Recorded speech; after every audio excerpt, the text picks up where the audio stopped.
민수기 11장 1절로부터 9절 말씀 우리 다 같이 한 목소리로 읽겠습니다. 백성이 여호와의 들으시기에 악한 말로 원망하며 여호와께서 들으시고 진노하사 여호와의 불로 그들 중에 붙어서 진 끝을 사르게 하시매 백성이 모세에게 부르짖음으로 모세가 여호와께 기도하니 불이 꺼졌더라. 그 이름을 다베르라 칭하였으니 이는 여호와의 불이 그들 중에 붙은 연고였더라. 이스라엘 중에 섞여 사는 무리가 탐욕을 뿜매 이스라엘 자손도 다시 울며 가로되 누가 우리에게 고기를 주어 먹게 할꼬. 우리가 애굽에 있을 때는 값없이 생선과 외와 수박과 부추와 파와 마늘들을 먹은 것이 생각나거늘 이제는 우리 정력이 쇠약하니 이 만나 외에는 보이는 것이 아무것도 없도다 하니 만나는 가시와 같고 모양은 진지와 같은 것이라 백성이 두루다니며 그것을 거두어 맷돌에 갈기도 하고 절구에 찢기도 하고 가마에 삶기도 하여 과자를 만들었으니 그 맛 기름 섞은 과자 맛 같았더라. 밤에 이슬이 지내 내릴 때 만나도 같이 내렸더라. 아멘. 혹시 하와이에 방문하신 분들은 아마 종종 목격하는 그런 모습, 아니 꼭 하와이에 방문하지 않았더라도 방송을 통해서 이렇게 본 그런 장면이 생각이 날 것입니다. 그 환영이나 우정의 표시로 목에 화환을 걸어주는 그런 풍습이 하와이에 있습니다. 레이라고 부르는 이 화환은 대개 하와이에서 나온 그 출산된 꽃을 엮어서 만들죠. 이 레이를 목에 걸어줌으로써 환영이나 감사나 아니면 또 작별을, 아쉬운 작별을 표현하기도 합니다. 이 하와이에 출산된 향기가 짙은 꽃들로 엮어진 레이를 목에 두르면 모든 것이 향기로워지는 것이죠. 상대방이 기분 좋건 나쁜 건, 상대방이 나를 험담하든 칭찬을 하든지 상관없이 이 목에 레이를 두르고 있기 때문에 꽃의 향기에 취하게 되는 것이죠. 내 목에 긁은 화환 때문에 그렇습니다. 우리의 인생에 있어서 삶의 태도는 마치 이 레이와 같다, 그런 생각을 해보게 됩니다. 우리 모두 다 레이를 하나씩 두르고 사는데 무엇을 엮어서 목에 두르느냐, 이것은 바로 우리의 몫이고 선택입니다. 만약 제가 말린 조기를 좋아하는데 이 굴비라고 하지 않습니까? 굴비 엮은 것을 목에 두르고 다닌다. 가는 곳마다 생선 비린내 저도 맡을 것이고 주위 사람들도 맡게 될 것입니다. 아니 혹자는 또 더러운 양말을 엮어가지고 목에 걸고 다닌다고 생각해 보십시오. 온 세상이 키키한 냄새로 가득 차 있다는 그런 느낌을 갖게 될 것입니다. 반면에 화이 꽃송이로 엮어 만든 이 레이를 목에 건다고 한다면 가는 곳마다 향기로운 냄새를 맡게 될 것입니다. 이처럼 우리 각자 지니고 있는 이 향기, 악취를 가는 곳보다 우리는 피우고 다닙니다.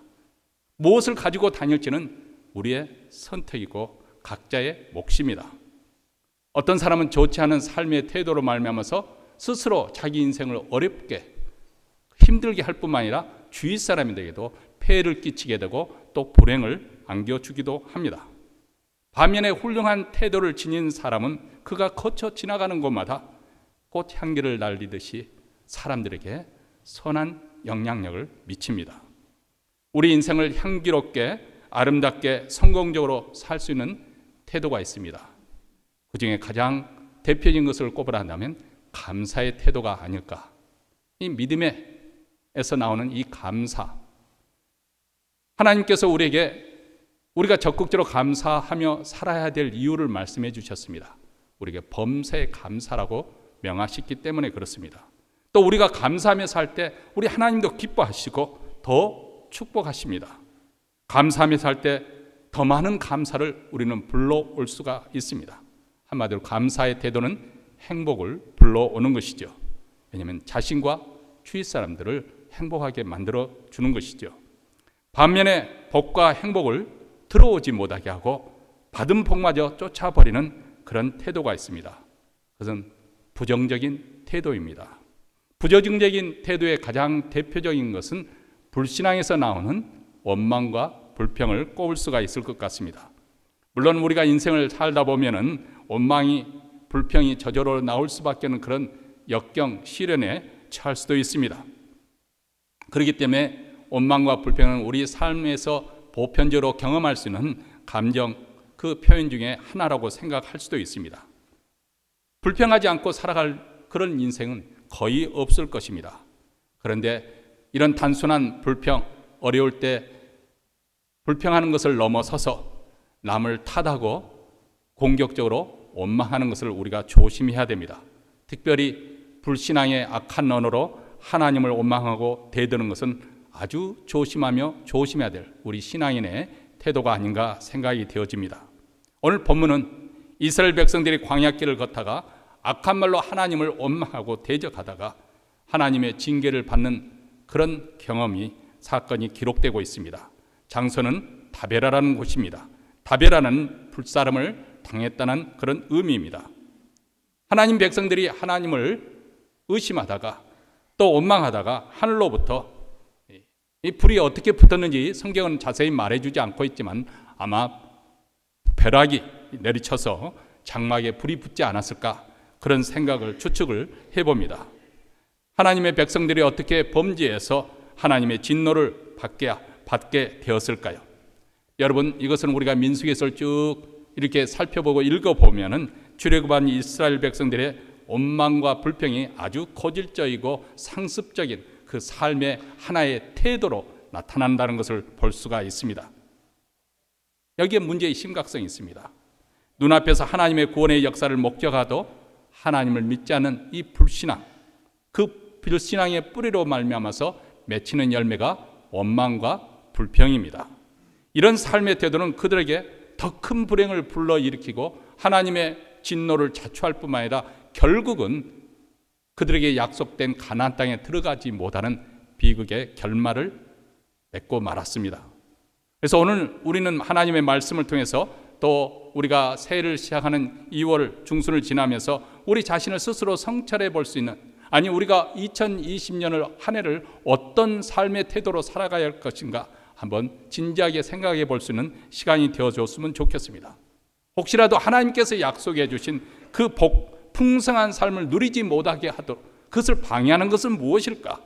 또 우리 교회가 하나님의 은혜에 더 풍성하고 부유함에 채워지지 못하게 하는 가로막는 것이 있다고 한다면 그것이 무엇일까요? 혹시 하나님을 온전히 믿지 못하는 우리의 불신앙으로 인한 원망과 불평이 우리 삶 가운데 자리 잡고 있지는 않은 것인가? 마치 생선을 목에 두르면서 가는 곳마다 비린냄새를 맡고 다른 사람에게 폐를 끼치는 것처럼 혹시 원망과 불평이 우리 자신 스스로를 불행하게 하고 또 주위 사람들에게도 불행을 가져오게 하는 그런 일은 없는 것일까? 과연 2020년 한 해 우리가 어떤 태도를 가져야 마땅한 것인가? 오늘 말씀을 통해서 우리가 진지하게 한번 생각해 보았으면 좋겠습니다. 사람들이 원망하는 데는 그 나름대로 이유가 있습니다. 이스라엘 백성들도 뜨거운 태양빛 아래서 황량한 사막길을 걷는 그런 고생길, 고달픔이 있었습니다. 생각해 보시기 바랍니다. 오늘날처럼 신발이 변변치 않은 그런 상황 속에서 길은 아주 거칠고 길이 없지요. 거칠고 황량한 광야입니다. 물을 구할 수도 없고 그리고 모든 문화적인 어떤 시설도 전혀 갖추지 못한 그런 곳에 돌불에 발이 채이면 피가 날 수밖에 없는 그런 상황 속에 심지어는 물을 구하기 엄들어서 자녀들이 목말하고 짜증을 부리고 한탄을 하는 그런 상황 속 시원한 그늘보저 보이지 않는 그런 상황. 200만 명이 이동하였으니까 얼마나 부족한 것이 많고 얼마나 불편했을까 감히 상상이 갑니다. 나름대로 불평한 일들이 참 많이 있었을 것입니다. 그런데 그들에게 베푸시는 하나님의 은혜와 축복은 여전히 계속되고 있었습니다. 낮에는 구름 기둥으로 서늘한 그늘을 하나님께서 만들어 주셨습니다. 이것을 별로 실감하지 못했는데요. 우리가 지난 봄에 초봄에 성지순례를 갔지 않습니까? 먼저 이스라엘 성지순례를 하고 난 다음 요르단으로 건너가서 이스라엘 백성이 방황하고 배회하던 그 광야를 체험하게 되었습니다. 그런데 거기에 가는 길에 이제 페트라라는 아주 세계적인 관광지가 있는데 그 가는 길목에 그 제가 어떤 영화인지 모르겠습니다만 안내자가 아마 혹성 탈출인가 뭐 그런 과학 공상 영화인 걸로 알고 있는데요. 그 영화 촬영 장소를 이렇게 보여주더라고요. 근데 보니까 아무것도 없는 황량한 광야인 거예요. 말 그대로 나무 하나, 나무는커녕 풀뿌기도 보이지 않는 그런 완전한 황야, 그 펼쳐진 광활하게 펼쳐진 그 광야의 사막길인데, 근데 때마침 구름 한 조각이 하늘에 세웠는데 그 구름이 어느 지역에 보니까 이렇게 큰 그늘지도록 하는 그림자가 지더라고요. 근데 안내자가 그것을 보면서 설명해 주기를 저 구름이 드리워서 보여주는 그 그늘 속에 들어가면 주위에 있는 그보다도 훨씬 더 아주 온도가 나는 1, 2도가 더 나서 시원한 느낌을 든다고 그렇게 설명한 것을 하면서 옛적 하나님께서 이스라엘 백성들을 어떻게 구름을 통해서 서늘한 그늘이 되게 하여 주시는가, 그것을 생각해 보았습니다. 그뿐만 아닙니다. 우리가 잘 아는 것처럼 이 사막 기후라 하는 것은 밤에는 심지어는 영하까지 떨어지는 그런 추위가 있거든요. 근데 밤에는 불기둥이 되어가지고 뜨끈뜨끈한 난로 기둥처럼 그렇게 하나님께서 추위를 쫓아주셨습니다. 일용할 양식으로 매일 아침마다 거둘 수가 있었습니다. 그런데 이 만나를 먹으면서 이스라엘 백성들은 감사하기는커녕 애굽에서 먹던 것을 찾고 있었습니다. 오늘 말씀에 하면 누가 우리에게 고기를 주어 먹게 할까? 이런 표현을, 이런 말하자면 배가 뜨뜻하니까 그런다, 그런 말을 우리가 종종 쓰지 않습니까? 이것은 단순히 부족함과 불편함을 넘어섰다는 사실에 문제의 심각성이 있죠. 4절 말씀에 이스라엘 중에 섞여 사는 무리가 탐욕을 품에 이스라엘 자손도 다시 울며, 이스라엘 백성들이 원망하고 불평했던 이유를 오늘 4절에서 두 가지를 꼽고 있습니다. 첫째는 이스라엘 중에 섞여 사는 무리가 먼저 탐욕을 품었다는 거예요. 이스라엘 백성들과 함께 소위 말하면 이스라엘 민족이 아닌 다른 민족, 잡족들도 함께 있었습니다. 이것은 어떤 상황이냐면 바로의 학정 아래서 함께 노예 생활을 하고 있던 차에 이스라엘 백성들이 구출함을 받으니까 그들을 따라서 덩달아서 탈출했던 여러 잡족들이 있었다는 것입니다. 그들은 전혀 하나님의 약속과는 상관이 없는, 언약과는 상관이 없는, 구원의 은총이 없는 백성들입니다. 거룩한 하나님의 제사장 나라와는 거기에 대한 자부심과 긍지도 없던 사람들입니다. 그래서 그들은 길이 조금 힘들고 환경이 불편해지니까 불평하기 시작했습니다. 그리고 이스라엘 백성들은 신종 코로나 바이러스처럼 신속하게 이 불평에, 이 원망에 전염되고 말았습니다. 여러분, 불평하는 사람 옆에 서 보십시오. 그 사람의 불평에 곧 전염이 될 것입니다. 그래서 세상이 온통 불만투성이로 보이게 될 것입니다. 반면에 감사하며 찬양하는 사람 옆에 서 보십시오. 거기에는 은혜의 세계가 펼쳐짐을 체험하게 될 것입니다. 사실 이스라엘 백성들이 출애굽한 목적은 단순히 노예 생활에서 해방되어서 잘 먹고 잘 살지 않은 데 목적이 있던 것이 아닙니다. 여기는 하나님의 거룩한 부르심이 있었습니다. 그것은 적과 꿀이 흐르는 가나안 땅에 들어가서 하나님의 거룩한 나라를 세우고, 그리고 공의와 평강이 흘리는 샬롬의 사회를 구현하라는 그런 부르심입니다. 하나님께서 이스라엘 백성들에게 하나님의 백성 어떻게 복을 주시는지, 그들이 어떻게 하나님을 잘 예배하면서 복을 받는지 열방으로 하여금 그것을 보게 해서 열방이 또한 하나님을 믿도록, 그래서 이스라엘 백성들을 구원의 통로로, 복의 통로로 사용하고자 이스라엘 백성들을 하나님께서 부르신 것입니다. 이런 부르심을 받은 자라고 한다면 사소한 원망이나 불평 그렇게 품는 그런 사람들, 불신앙의 사람들을 쫓아버려야 될 거 아니겠습니까? 책망하면서 잠잠게 해야 되지 않습니까? 이런 하나님의 부르심, 거룩한 소명을, 그런 목적의식을 가진 사람이라고 한다면 그것이 없이 단순히 원망, 투정 버리는 그들을 잘 지도해서 신앙적으로 따라오도록 그렇게 교육했어야만이 마땅합니다. 그런데 오히려 이들은 그 잡족들이 원망하고 불평하는 것에 쉽게 전염이 되고 함께 하나님을 원망했습니다. 이것이 이스라엘의 비극이죠. 여러분, 이 점에서는 오늘날 그리스도인들도 애가 아닐 거라고 생각합니다. 우리 그리스도인들에도 구원에 분명한 목적이 있습니다. 비전도 있고 사명이 있습니다. 우리는 예수 그리스도의 피로 구원을 받았고 또 영생을 얻었고 하나님의 자녀가 되었고 하나님 나라를 유업받은 자들입니다. 이것은 무엇을 우리에게 또한 반면에 요구하는 거면 더 이상 우리가 이기적인 자기 자신만을 위해서 살지 않냐고, 그리고 세상의 가치관과 세상에 추구하는 것 그 욕심에 따라 살지 않냐고 하나님 나라를 위해서 우리가 섬기도록 부르심을 받았습니다. 이 하나님의 나라를 우리의 순종함을 통해서 이 땅에서 구현하도록 그것을 우리가 부름을 받은 것이죠. 왜냐하면 우리를 죄 가운데서 건져주신 십자가의 사랑과 은혜가 있기 때문에 우리는 이 사명을 감당하고 가는 것입니다. 구속의 은총이 있고 감격 있고 감사가 있기 때문에 힘들고 어려도 이 부르심에 우리는 응하여 가는 것입니다. 그래서 우리 믿는 자들은 좀 손해보아도 괜찮습니다.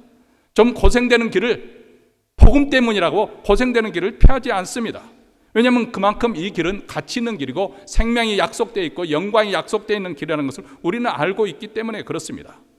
거룩한 나라, 그리고 제사장 나라로 쓰임받기도 하는 그런 영적 열망이 있기 때문에 우리는 기꺼이 십자가의 길을 가는 것입니다. 그리고 이런 부르심에 응한 사람들, 모인 사람들이 바로 교회 성도들이 아닙니까? 이 부르심에 기꺼이 헌신한 사람들, 이런 사람들이 교회를 이끌고 간다면 그 교회가 얼마나 생명력이 넘치고 은혜가 넘치겠습니까? 근데 만약에 이스라엘 백성들에 속했던 이 잡족들의 원망과 불평이 교회 안에서도 일어난다고 생각해 봅시다. 그런 세상적인 생각을 가지고 그런 가치관을 가지고 원망거리를 만들고 불평거리를 만든 사람들이 교회를 주도하고 있고 그 교회 분위기를 이끌어간다고 생각해 보십시오. 그 교회는 더 이상 생명이 되지 못하고 세상에 빛이 되지 못할 것입니다. 오늘날 교회의 비극은 바로 여기 있지 않겠습니까?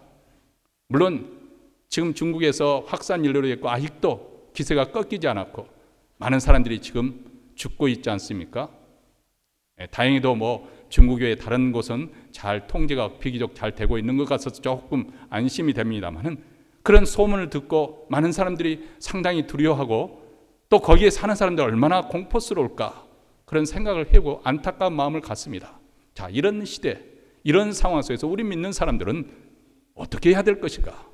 믿음 없는 사람들처럼 전전긍긍하고 정말 말 그대로 오버해서 사람들에게 불신의 마음을 심어주고 가짜 뉴스에 놀아서 그 공포심에 이렇게 사람들을 사로잡히게 하는 그런 믿음 없는 사람으로 살 것인가? 아니면 오히려 우리는 천국에 대한 소망을 가지고 있기 때문에 살아서든 하나님께 영광을 돌려드리고 죽으면 천국이다. 이런 믿음을 가지고 오히려 공포심에 전전긍긍하는 사람, 세상 사람들 향해서 그리스도의 평강을 전할 것인가? 우리는 다시 한번 생각해 보지 않을 수 없습니다. 오늘 말씀에 이어서 두 번째로 이스라엘 문제는 탐욕이라고 지적하고 있습니다. 탐욕을 품었다. 다른 음식에 대해서 과도한 욕심을, 욕망을 가졌다는 것이죠. 이것은 단순히 반찬 없다고 투정하는 어린아이들과 다릅니다.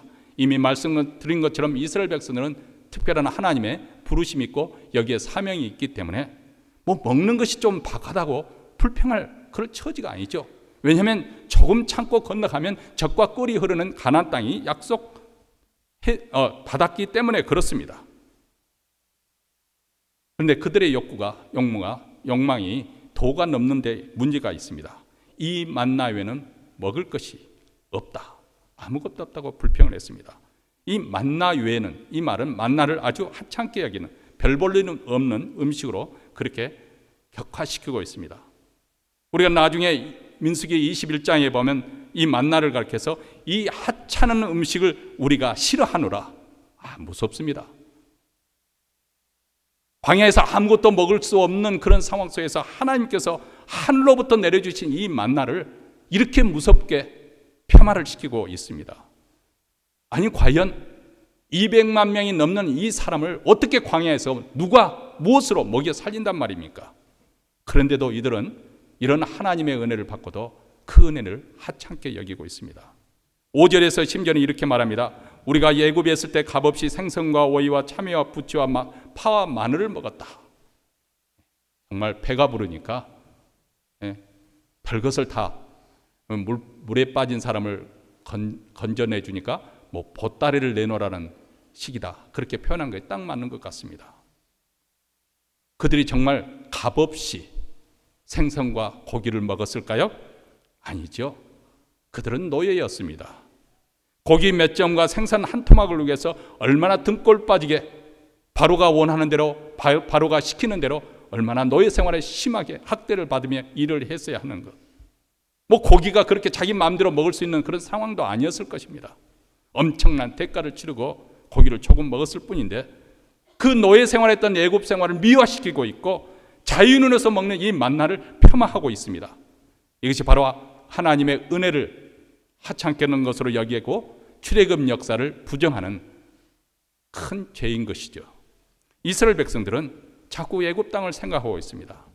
근데 그들이 가야 할 곳은 가나안 땅이지 애굽 땅이 아닙니다.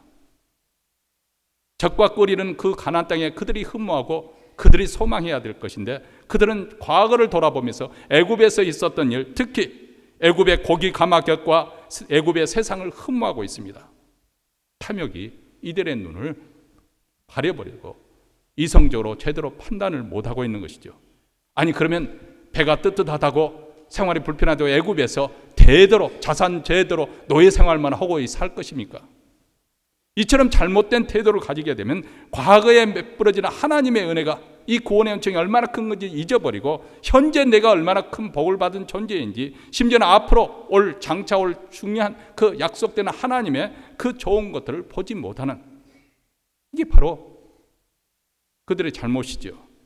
그래서 그 원망의 결과 1절 후반에 이렇게 말합니다. 하나님께서 원망하는 그들에게 진노하셔서 불을 내리셔서 진 끝을 사르게 하셨다. 고린도전서 10장 10절에 보면 이 대목에 대해서 이렇게 표현하고 있습니다. 그들 가운데 어떤 사람들은 원망하다가 멸망시키는 자에게 멸망하였나니 너희는 그들과 같이 원망하지 말라. 이렇게 우리에게 경고를 하고 있습니다. 원망은 하나님을 슬프시게 할 뿐만 아니라 자기 자신을 죽이는 부메랑 역할을 한다는 것입니다. 근데 오늘 특이한 점은 불이 어디에 붙었다 했어요?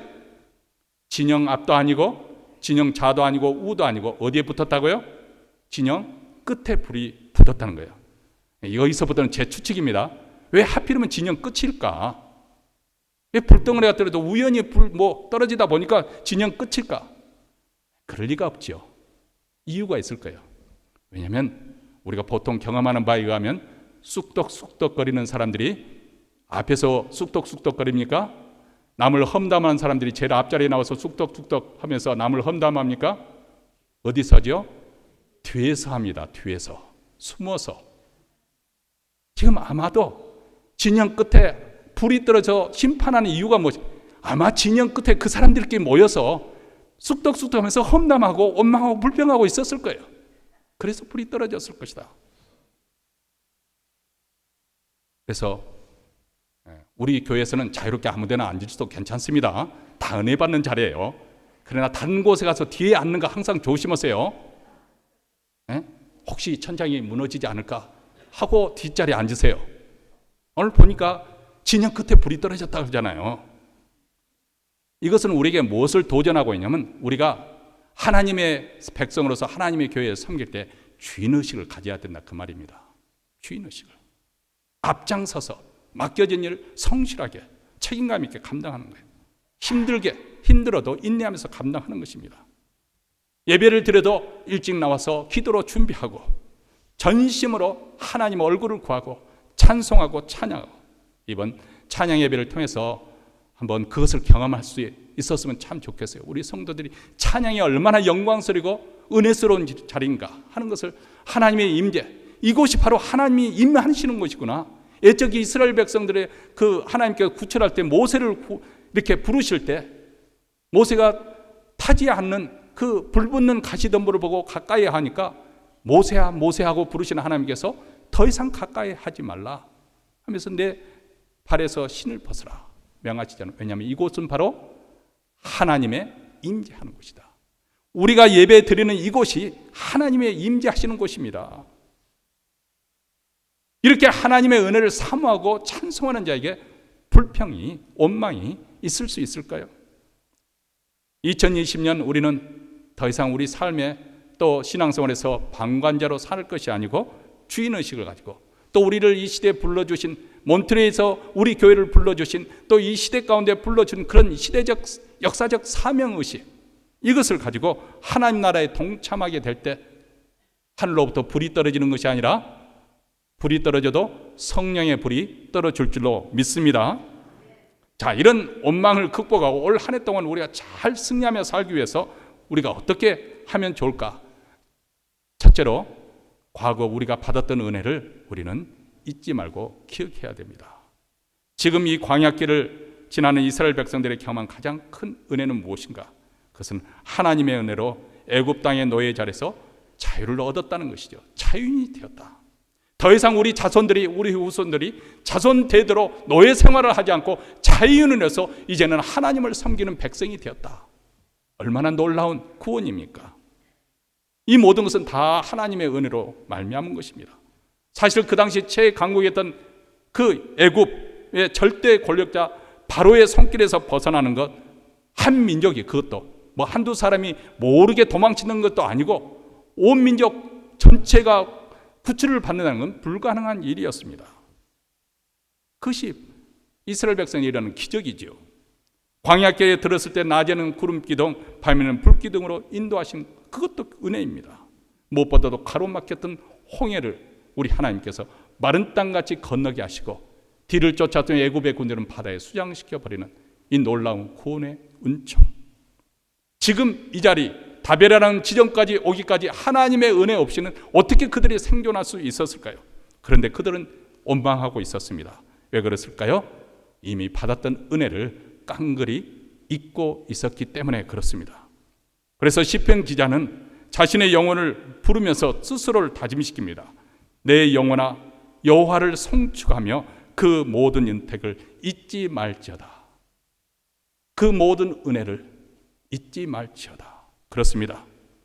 우리가 은혜를 망각해 버릴 때, 우리가 받은 구원의 은총이 얼마나 크고 놀라운 것인지 그것을 당연하게 여기고 대수롭지 않게 여기고 그것을 잊어버리고 살 때 우리의 찬양의 자리는 원망의 자리로 변할 수가 있습니다. 그러므로 우리는 모든 것을 잊어도, 사실 잊어버려야 될 것은 빨리 잊어버린 것이 좋죠. 그런데 하나님의 은혜만은 결코 잊어서는 안 됩니다. 하나님께서 우리를 구속해 주신 그 구원의 은총을 우리는 계속해서 상기해야 되는 것이고, 하나님께서 과거에서 지금까지 어떻게 나를 이 자리까지 인도하여 주셨는지 인도하심 받은 은혜만은 우리는 계속 놓치지 말아야 됩니다. 내가 그때 삶의 위기에 처했을 때, 내가 하나님께 부르짖어 기도할 때 하나님께서 어떻게 내게 살 길을 주셨는가, 그 은혜만은 잊지 않기를 바랍니다. 여러분들이 2020년 살아갈 때 답답하고 힘들 때마다 기도의 자리에 나가서 하나님께서 내게 베풀어지는 은혜를, 과거에 내가 받았던 은혜가 무엇인가, 이것을 상기할 수 있는 우리 모두가 되시길 바랍니다. 두 번째로는 현재 받은 복을 헤아려 보십시오. 원망과 불평이면 현재 내가 받은 복을 보지 못하게 한다는데 문제가 있습니다. 문제를 바라보다 보니까 문제가 그만 나를 압도해 버리는 것이죠. 사실 이스라엘 백성들이 광야에서 만나를 선물을 받을 때 그들은 꿀맛이라고 감격했습니다. 도대체 이것이 무엇이냐? 너무 희한하니까. 아침에 일어나서 이슬과 함께 내렸던 그 만나, 조그맣고 하얗고 그 동글동글한 그 만나를 풀잎에서 또 땅에서 이렇게 걷어들일 때 얼마나 희한하고 얼마나 놀랐을 것입니까? 근데 매일 그것을 먹다 보니까 이 만나가 더 이상 감격이 되지 못하는 거예요. 만나를 하나님 은혜에 바라보는 그 눈이 사라져버린 것입니다. 그리고 고기를 달라고 아우성을 치고 있습니다. 여러분, 우리가 하나님의 은혜 없이는 살 수 없는 존재들이지만 때로는 우리가 하나님의 은혜를 너무 당연하게 생각할 수가 있습니다. 우리가 구원받은 것을 너무 당연하게 쉽게 생각할 수가 있습니다. 하나님의 은혜를 하나님이 주신 복으로 그렇게 바라보는 마음을 상실해버리면 현재 여러한 상황 속에서 그것을 이겨낼 무엇으로 힘을 얻겠습니까? 오히려 여러한 환경 속에서 하나님께서 내게 주신 그 가운데서 역사하시는 하나님의 은혜에 집중할 수가 있다고 한다면 우리는 오히려 그 환경을 뛰어넘어서, 고난을 뛰어넘어서 새로운 역사를 창조할 수가 있습니다. 고난 속에 있을 때 과거에 받았던 우리 복을 헤아려 볼 뿐만 아니라 아직까지 우리에게 계속되고 있는 하나님의 신실하심, 우리 하나님은 우리를 결코 고아와 같이 내버려 두지 않겠다는 약속하신 현재 하나님이 내게 주신 복을 한번 헤아려 보시기 바랍니다. 그것으로 감사하며 하나님을 기뻐하십시오.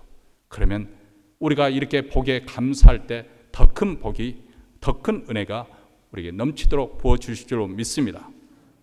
마지막 세 번째로는 미래의 약속을 우리가 붙잡아야 됩니다.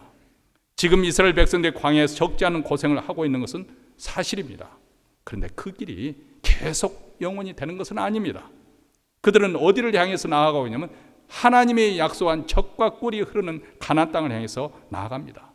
하나님께서 애굽에서 그들을 구출해서는 광야에서 그렇게 배회하다가 죽으라고, 목말라 죽으라고, 배고파 죽으라고, 기력이 사해서 죽으라고 그렇게 불러주신 것이 아니라 그 말입니다. 광야가 최종 목적지가 아니고 가나안 땅이 최종 목적지입니다. 젖과 흐르는 땅, 조금만 인내하고 조금만 견디고 조금만 믿음으로 그 화합하면은 그 가나안 땅에 도착할 거 아니겠습니까? 그런데 그 목적지 가나안 땅을 바라보지 못하고 그들은 실족하고 말았습니다. 여러분, 우리 인생의 여정 속에서 경험하는 대부분의 좌절과 낙심과 낭망은 우리 인생의 목표, 우리에게 주어지는 그 소망을 보지 못할 때, 사실 사람 인간에게 소망이 없다고 한다면, 희망이 없다고 한다면 쉽사리 좌절할 수밖에 없습니다. 오히려 현실의 어려움만 보고 그 염려와 두려움 속에서 그것에 압도되어 버릴 때, 그러면 우리는 인생에서 길을 잃어버리고 방황하고 표류하게 되는 것이죠. 그때 우리는 다시 믿음의 눈을 들어서 약속의 나라, 약속의 땅을 바라볼 수 있어야 됩니다. 우리 하나님께서 우리 신자됨, 우리 신자됨의 영광이 무엇인가? 가장 큰 영광은 우리를 하나님의 자녀로 삼아주셨다는 거 아니겠어요? 그리고 하나님의 자녀는 하나님 나라를 유업으로 준 상속자입니다. 여러분, 곰곰이 한번 생각해 보십시오. 믿기지 않겠지만 한번 생각해 보세요. 천군 천사가 있습니다. 천군 천사들은 우리보다 어떤 면에서, 영적인 면에서 훨씬 우월할 것입니다. 우리는 참으로 못났습니다. 그렇게 하나님의 약속을 받고 은혜를 받고 구원을 받았지만 또 까마귀 고기를 먹은 것도 아닌데 자꾸 잊어버리고 여전히 미련한 짓거리를 해서 스스로 인생길을 어렵게 하는, 죄의 그 습관에서 벗어나지 못하고 악한 습관에서 되풀이하는 그런 참 어리석은 인생을 우리는 살고 있습니다. 그런 면에서 볼 때는 천사들은 얼마나 좋겠어요. 죄도 짓지 않고. 그런데 우리가 아무리 못났고 부족하고 아직도 허물이 있고 또 얼룩이 졌다 하더라도 천사들에게 천국을 유업으로 주는 것이 아니고 하나님의 자녀들은 우리에게 유업을 주는 거예요. 여러분이 만약에 큰 회사를 가지고 있어요. 운영하고 있어요.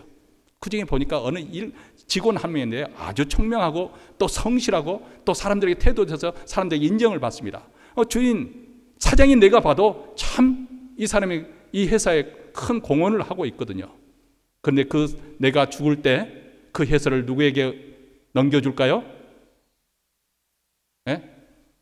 그 직원에게 자기 회사를 넘겨주는 것이 아니고 찌질이도 못난 자식일지라도 그 자식에게 회사를 넘겨줄 거 아니겠습니까?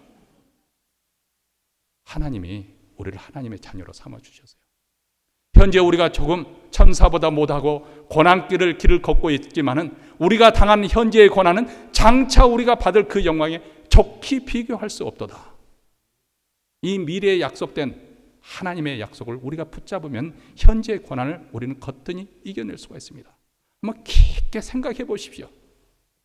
우리 하나님께서 우리를 얼마나 영광스러운 존재로 부르셨고 앞으로 얼마나 약속 있는 그런 그 미래를 준비해 주셨는지.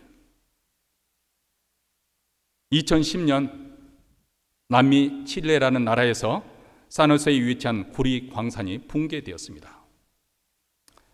그 당시 칠레를 강타한 지진으로 인해서 구리 광산마저도 이렇게 매몰이 되었는데 당시 작업 중이던 33명의 광부들이 지하 700m 깊은 곳에서 이렇게 갇히고 말았습니다. 구출하기 어려운 그런 상황입니다. 사실 나중에 밝혀진 바면 그 주변에서 그렇게 해서 많은 사람들이 여전히 그런 유사한 사건 속에서 구출받지 못하고 죽었습니다. 근데 아주 그 소식이 전파되고 전달이 될 때 세계 각곳에서 기술자들, 뭐 특별한 어떤 특별한 기술을 가진 사람들이 이것저것 이렇게 도와줘 가지고 장장 69일 만에 기적적으로 그들 모두 다 구출을 받았습니다. 2014년 4월 16일 제주로 향하던 역에선 세월호가 침몰하였습니다.